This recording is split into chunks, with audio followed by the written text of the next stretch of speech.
To today's Charging Ahead webinar. Our topic is the state and outlook of nuclear generation in the US. Apologies for the little snafu this morning, but we'll catch up the time. So let's start with some housekeeping introductions. Today's webinar is being recorded and it will be sent after the presentation, and you're welcome to send it on to anyone you feel might be interested in it. You're welcome to add your questions to the chat at any time, and my colleague, Sarah Gonzalez, will be monitoring these questions and will be um, um, curating them and presenting them to me at the end of the session. Um, so without further ado, let's get started. So I'm Ezra Beam, and I'm Managing Director of Energea. We are a specialist consultancy based here in Davis, California, as well as Sydney, Australia.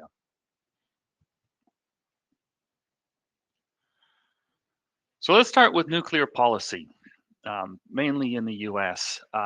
So in the US, which had recently joined the Paris Agreement, um, which had set a target for decarbonization or net zero by around 2050. Now, under the current administration, that's being unwound, but there still are a number of states in the US that are committed to achieving a zero carbon economy, including their power system, on or before 2050, with states like Maryland and California committed to a 2045 achievement of zero emissions across the sector.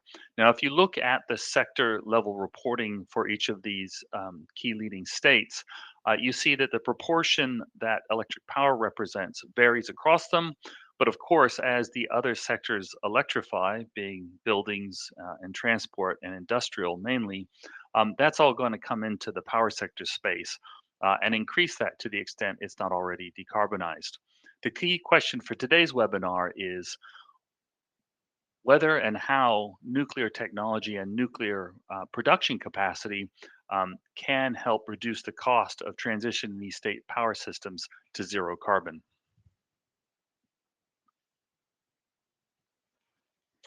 So let's start with a summary of worldwide nuclear targets. Now, while today's topic is focused on the US, the rest of the world is important as well because for a number of reasons. One is many of these states are developing their own nuclear technology, and that could be sold into the US. And likewise, the US technology could be sold into these other states.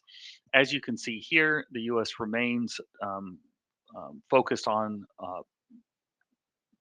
being the country with the most amount of nuclear generating capacity at 400 gigawatts by 2050, which would represent another 300 gigawatts by 2050, which outstrips even China's target of another 145 gigawatts that's by 2035. They could potentially reach 300 by 2050 on that kind of a pathway. Interestingly, um, Canada, which is one of the leading nuclear power states across the country, across the world, it has no explicit targets. Whereas France, who used to be one of the leaders in nuclear power generation and still remains one of the top by percentage, reversed an earlier decision in 2014 to lower their nuclear penetration from 70% to 50% and is now planning to grow its generating capacity once again, largely because of energy security concerns in Europe. Now, if we looked at the worldwide, what governments are doing to try and encourage the development of their nuclear generation capability and capacity, most of them are relying on some form of loan guarantee, or subsidy or a tax incentive. And here we've laid out what that looks like across these countries.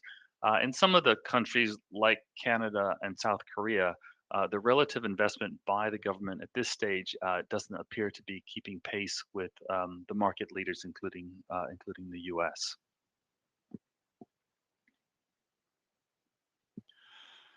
Now, one of the more exciting elements of doing the research and analysis leading up to this webinar was learning more about the different types of nuclear reactors that are out there that are currently under development and that form part of what is widely known as the small modular reactor um, improvements or innovations in nuclear technology that will bring them down from gigawatt scale to more 30 to 300 megawatt scale, which could be daisy chained.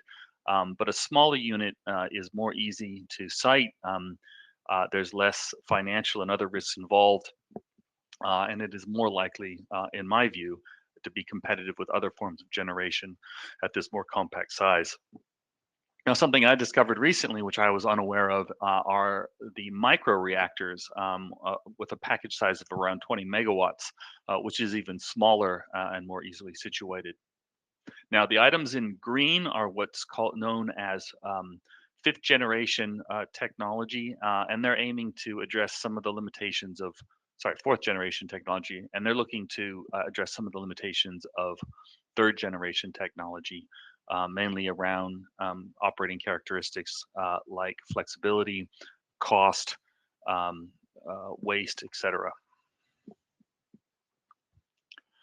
So if you look historically at the build out of nuclear technology around the world, and that's the bottom left graphic, you can see there was a peak following the energy shocks of the late 70s, in the 80s, and then that died down in terms of new capacity development. And then you see from about 2010 onwards, ramp up in additional generation. Now, a lot of that was outside of the US, with China in particular. Building out its nuclear capacity, and you see the current capacity by country and the nature of that capacity. Most of it being pressurized water reactor with a little bit of boiling and then some heavy water, and that accounts for over 90% of total nuclear capacity. Now, um, over the next little while, and even starting in 2050, we do expect to see some nuclear stations retire. And this is just the US and by market, but that's a long time out. I mean, that's more than 25 years. And that's due to the 80-year design lifetimes that nuclear stations are targeting. So most of the potential growth in this market is really targeting retirement or replacement of gas and coal-fired power stations as each of these power systems transition to zero carbon. Now, in anticipation of that market and 300 gigawatts in the U.S. By 2050, you see a whole range of new players here on the left. Now, some of these counts are duplicated, like X Energy, but they're positioning in different areas of the technology continuum, from high temperature gas to light water reactors, micro reactor design, and other variants of nuclear generation technology. Um, and it remains to be seen which of these players will, of course, be successful, but they're all in the process of placing their bets. In terms of what's actually what's really on the drawing board and actively being developed, you see the proposed reactors in the U.S. in the top left from a range of vendors: Hitachi, TerraPower, X Energy, etc. Each of them targeting start years for construction from 2026 onwards. Um, and then we turn to the small modular reactors that are under construction, and you see the U.S. Hermes plant there, which is looking to be completed by 2027, with a 70 megawatt capacity and a budget of around 6 million. We've also included international modular reactors, and you can see most of them are in places like China and Russia, with Argentina having one, as well as Canada. But in terms of what's actually been connected, as which small modular reactors have actually been connected, only Russia and China have built SMRs that are currently operating. So the rest of the world is racing to catch up, and of course, the U.S. has really focused its policy recently on doing just that. So, whether or not this next generation of nuclear technology is going to be able to compete with what I think are widely accepted as market leaders, being wind, solar, offshore wind, battery storage, will really depend on its ability to be cost effective in capex and fixed and variable opex. Its capacity, it's basically its utilization and capacity factor, which is a function of its planned and unplanned maintenance, as well as its ability to adapt and integrate with variable loads as well as variable generating sources like wind and solar. And that's where things like ramp rates and minimum load comes in. Now we've tried to line this up across a range of generation 4 tech, as well as conventional types of technology. And you can see there are a lot of gaps here, and that is not for want of trying. I think one of our key findings is that the publicly available information is not necessarily complete across here, and it would be good in future to get better data around these different technologies so that investors, policymakers, et cetera, can better assess the pros and cons of each of these variants of nuclear generating technology. So let's just turn now to a comparison of a conventional nuclear reactor to a small modular reactor, both using pressurized water. You can see here at the present time, NREL, which is one of the best, most widely accepted sources of various generating technologies is showing that the SMRs are higher cost at the moment, and that's mainly due to their capex. You'll see in a second that their operating costs are actually lower per megawatt hour. You can see the construction times are about half that of a conventional plant. It's also a much smaller megawatt size, and its ramp rates are looking to be even higher than the conventional nuclear reactor, and its minimum run at the lower range of current conventional plants. Um, its maintenance is also anticipated to be significantly less, although that's a pretty wide range. Um, Not a lot of change in the waste management required, at least according to this information, but the water requirements have also been cut in half per megawatt hour. And that's really important in the drier states and in drier countries, of course. So now let's look at how cost competitive this technology is looking to be at the present time, given a range of assumptions. So first, let's just compare it in terms of its fundamental costs. So here's the NREL nuclear capex outlook. We're comparing conventional nuclear with small modular reactors, and you can see here that NREL is expecting prices to pretty much fall by 50% to 2050, which would be quite a considerable cost reduction. With the SMRs catching up to conventional technologies around the 2040 timeframe. Now, under the variable and fixed operating O&M view on the bottom left, you can see that the items in red, being SMR, are significantly lower than the conventional, particularly with respect to fixed operating costs. Now, on the bottom right, we really wanted, and it's not really an apples to apples comparison, showing storage and dispatchable generation and renewable generation all as an LCOE, and we acknowledge that. So what we've tried to do is put it on a sort of a more even footing by looking at it really on a per megawatt hour basis. So with that in mind, the forecast or the current cost estimation is that SMRs are competitive with um, intermittent, offshore wind, and CCGTs and open cycle gas turbines at different levels of utilization. Um, Now, one of the things that we need to say about this comparison, of course, is that you cannot just run on nuclear alone. It's a very flat profile. You'd have if you have a variable load profile, you'd have excessive amounts of extra energy, and it wouldn't be able to actually operate uh, to match it. And so we've seen innovations like attaching battery storage to it to give it that ramping capability and to be much more responsive, and that increases the cost as you're about to see. Likewise, solar.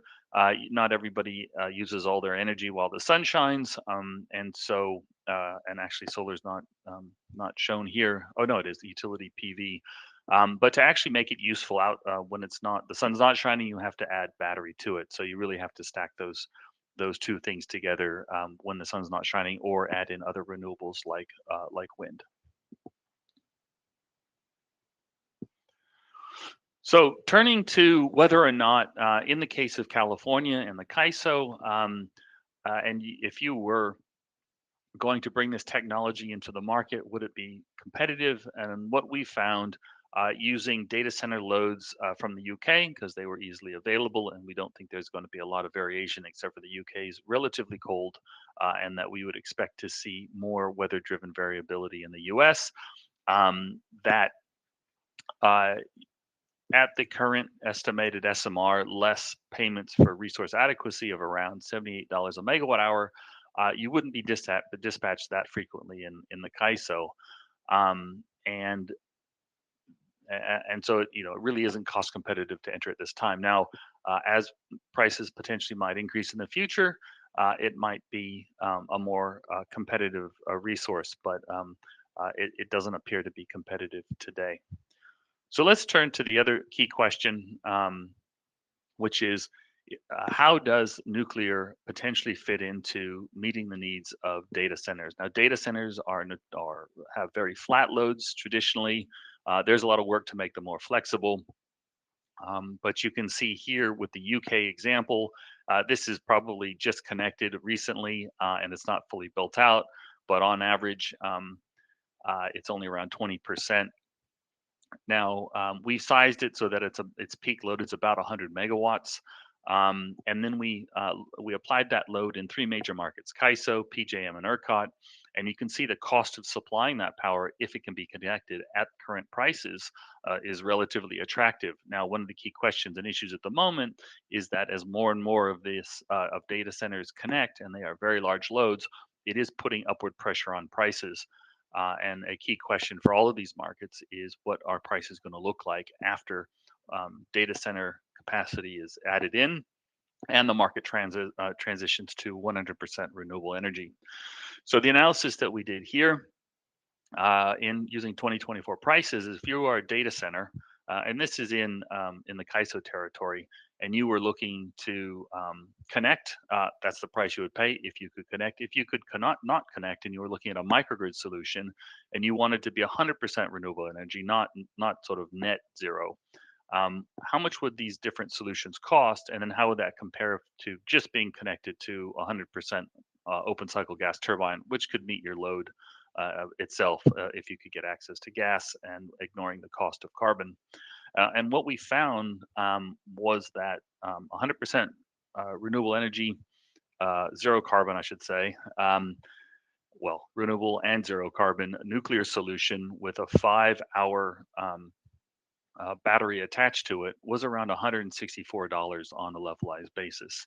Um, if we tried to do that same thing with just solar, onshore wind, and offshore wind, and battery storage, it was a much higher cost. And a lot of that was to do with the wind droughts and having to address that with battery storage. Wind is a much flatter renewable resource in terms of its generation profile, but when there's no wind or when the wind resource is not there, you have to meet it with solar for part of the day, but the rest of the day you actually have to meet it with storage.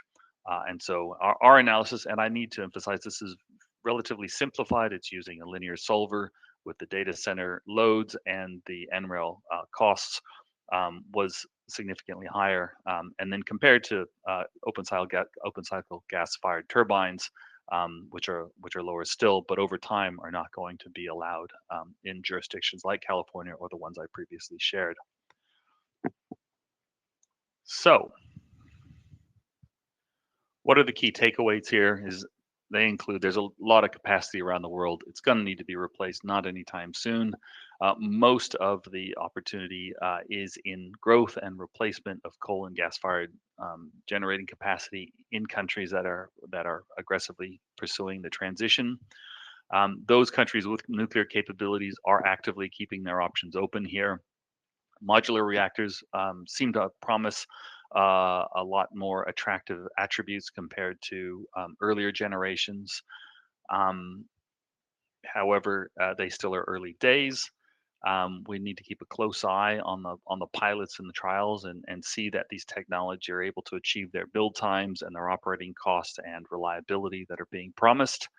Um, Generally, their flexibility has been a challenge, but attaching them to a battery seems to be an interesting way to work around that, both in terms of a renewable energy, a system that has a lot of intermittent resources, as well as intermittent load. Now, when it comes to data centers, it seems like they are much more competitive because of the relatively flat nature of that load.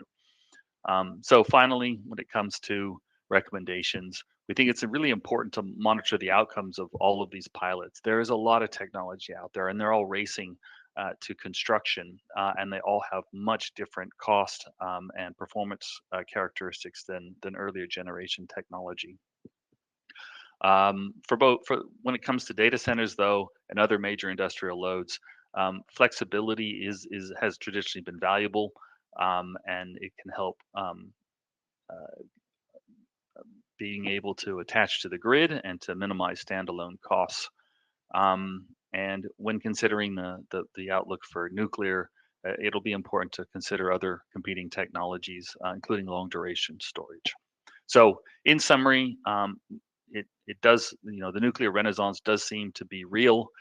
It's still too early to really call whether any of these technologies are going to um, especially competitive in the main markets, and how many of them could be used by data centers that are not able to connect. But that remains to be seen. All right, thank you very much. Apologies, it's been a little bit more rushed than normal because of the earlier issues. For those that can stay on a bit longer, I'm happy to answer some questions. But if you have to go, appreciate your time, and we will be sending out a copy of the webinar, the presentation, and look forward to any questions that may come through. Thank you.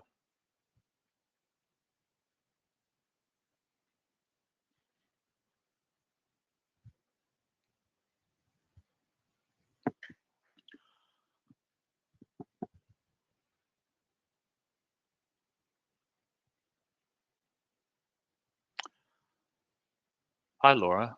Thank you for that question. Are there any considerations when it comes to the inputs to nuclear? Um, we haven't really delved into that question. I was at the SCAPA um, conference earlier this year, and one of the nuclear technology developers was highlighting that they actually were creating isotopes that were used in fighting cancer at the same time. So that's not really an input, more of an output. Um, but I think your question is one step more granular than the ones that we've been focused on here, which is really the economics and the competitiveness of the generating technology.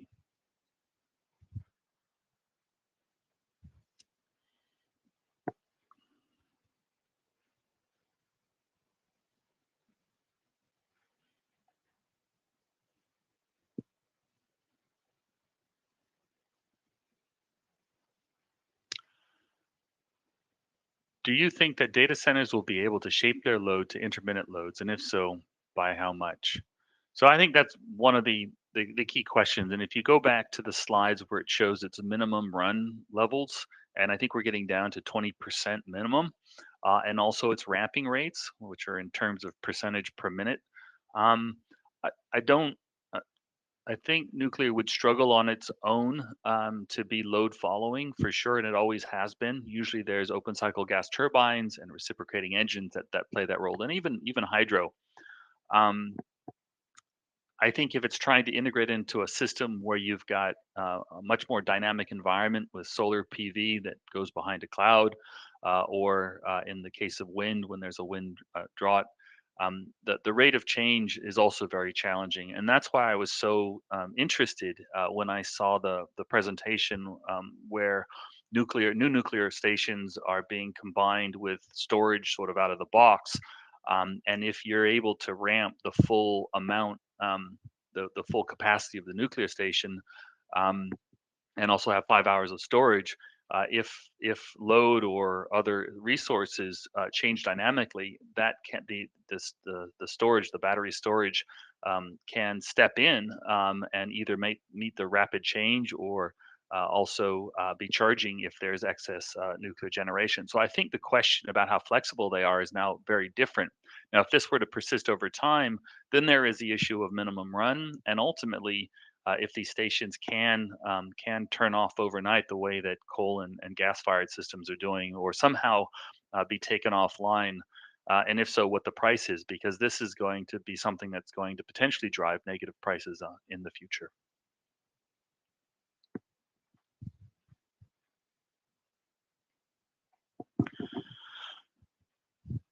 Do you expect that pilots will hit their targets, or will we see types of overruns that we've seen in conventional reactors? Um, so it's a much smaller risk now. I mean, just by pure differences in sizing, and also a lot more computer power is able to be applied in CAD and simulation and other things that really should bring down the risks associated with these new reactors. Having said that, anytime you do something for the first time, it's a prototype, it's a commercial prototype. There's a lot of risk involved. So I am sure there will be issues with some of these early reactors. It's great that we have a portfolio. I think that's really important for the success of the sector in general. Um, and I do also expect industry learning rates that the first one will be the hardest, the most expensive, and the highest risk. But over time, to the extent we develop up a program of work, that these risks and these costs will come down.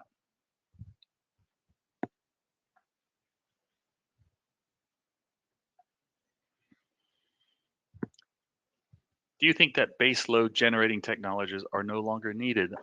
Look, that's a really topical question, and I've seen presentations and conference session headers of the end of baseload, um, and I think having done this research now, that renewable energy, with its very low cost but very high level of intermittency and uncertainty, um, seem to be able to serve a lot of load. Um, at very low cost, and what you're left with is this tail of residual load, which can be very dynamic. And so, if you have a presumption of the solar and storage as being there, and what you would need on an incremental basis is this very dynamic solution, and batteries step in there, and it all seems to work really well.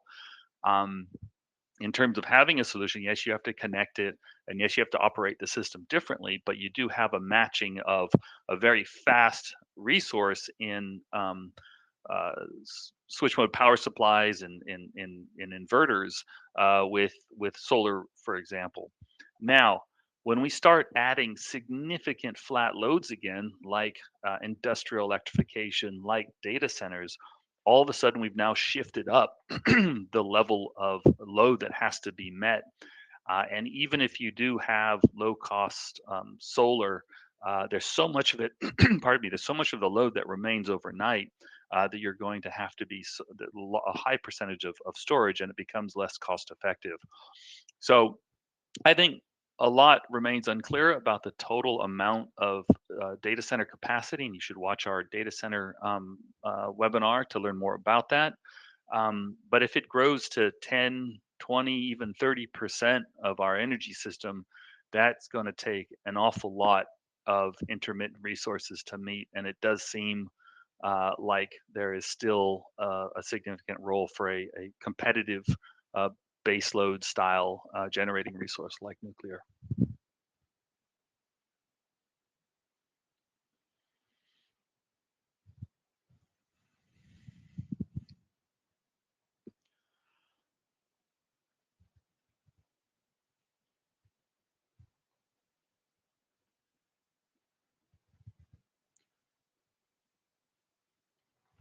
Well, we'll give it another minute.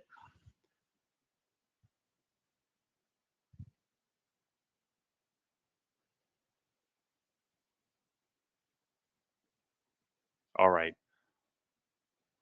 Well, thank you again for attending today's session. We look forward to seeing you again in a future webinar. Um, and please um, have a look at the webinars that we've published over this year and let us know if you have any questions. And we look forward to seeing you in a future session. Thank you very much.